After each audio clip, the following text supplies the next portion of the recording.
Hello, Bruce. Last year, your talk at the 8th AITF was about destroying the web.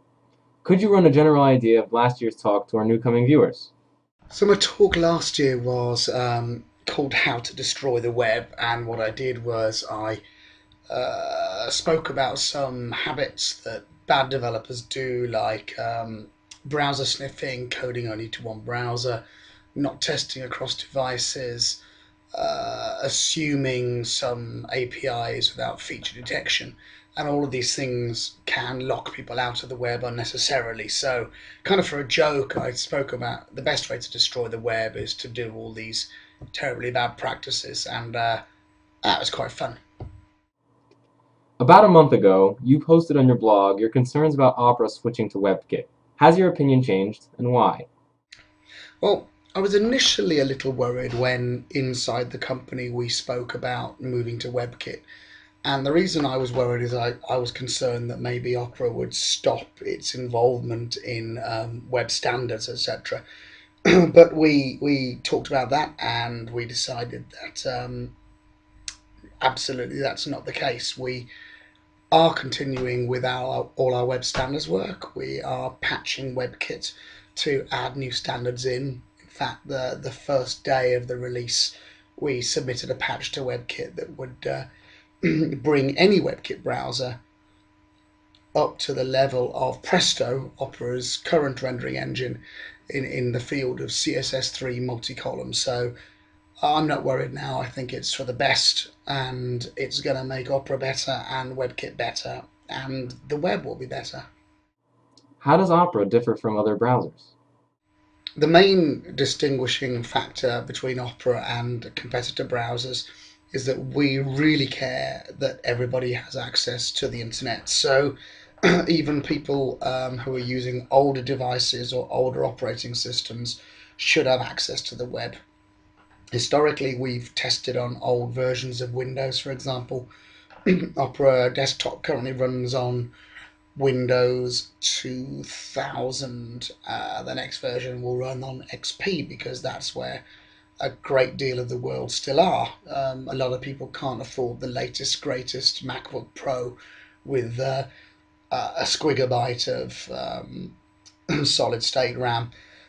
Also, there's a lot of people who access the web through feature phones. Not the whole world hasn't gone smartphone yet, and we get an email, once a week from people telling us that Opera Mini just works on their J2ME phone that we've never heard of. It turns out it works on about 3,000 plus devices now.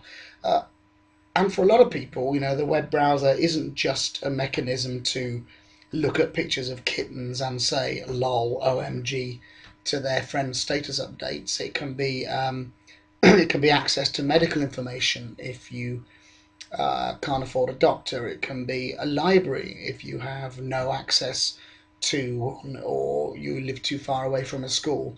Or it can be your line to the outside world if you live in an oppressive regime. This stuff matters, and that's what we do. You've been working for Opera for about 4.5 years now, and you're a member of the Web Standards Project, and you write books about the web design, and the like. On the side, you write song lyrics, and the question is, how do you find the time and inspiration? Well, I get my inspiration from all the stuff I read.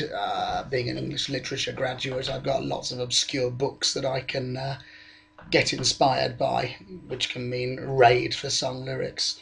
As for when do I get the time, I'm a middle aged guy with teenage children, and therefore nobody in my family ever speaks to me. So I get all the time I want to write stuff.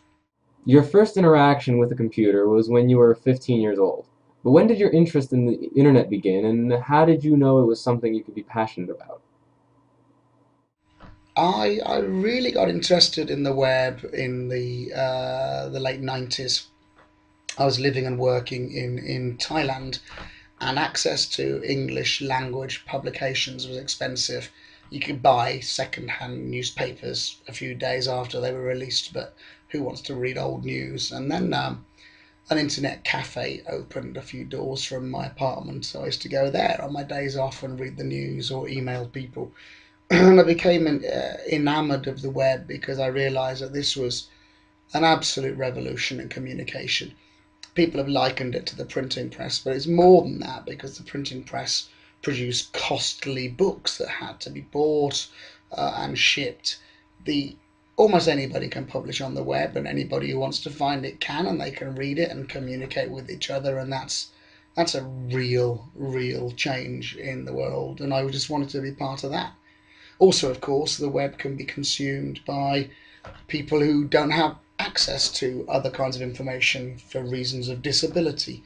For example, they might be blind or they're housebound, but there's no reason why those people can't access the web, or the only reason is that certain developers deliberately try to block those people's access, either by not adequately testing, not following the standards, or just blocking them.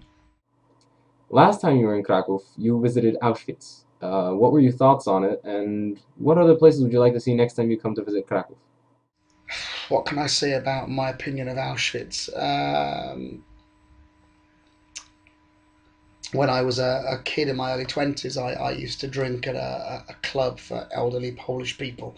And I would never forget an old lady there showing me the Auschwitz tattoo on her arm. So when I had a day in Krakow, I had to go. And whereas I wouldn't recommend it as a fun day out, it's something that I think everybody should see. And I was enormously impressed by the way that it's maintained, and the excellence of our Polish guides, who were able to answer questions, who put everything into perspective, and really brought home what happened to the Jewish people and the Polish people, and the gays and the communists who were sent there. So everybody should go and see it, I think.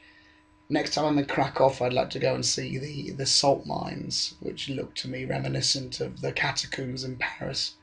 But also, of course, I like to just sit back at a pavement cafe in the pretty centre of Krakow with a nice Polish beer and watch the world go by. And finally, do you hope to attend the 10th AITF next year?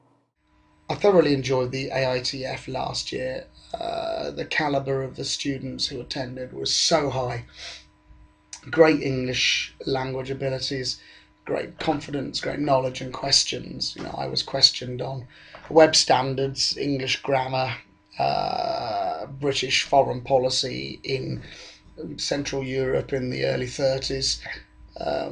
Most of these questions came after a few beers just to make it more interesting. And I'd certainly recommend any speaker who's approached to speak. It's a really great opportunity. And yeah, if you guys will forgive my absence this year, I'd be delighted to attend next year. Thanks a lot for the interview, Bruce. Hope to see you next year. Oh, thank you, John. Thank you, everybody.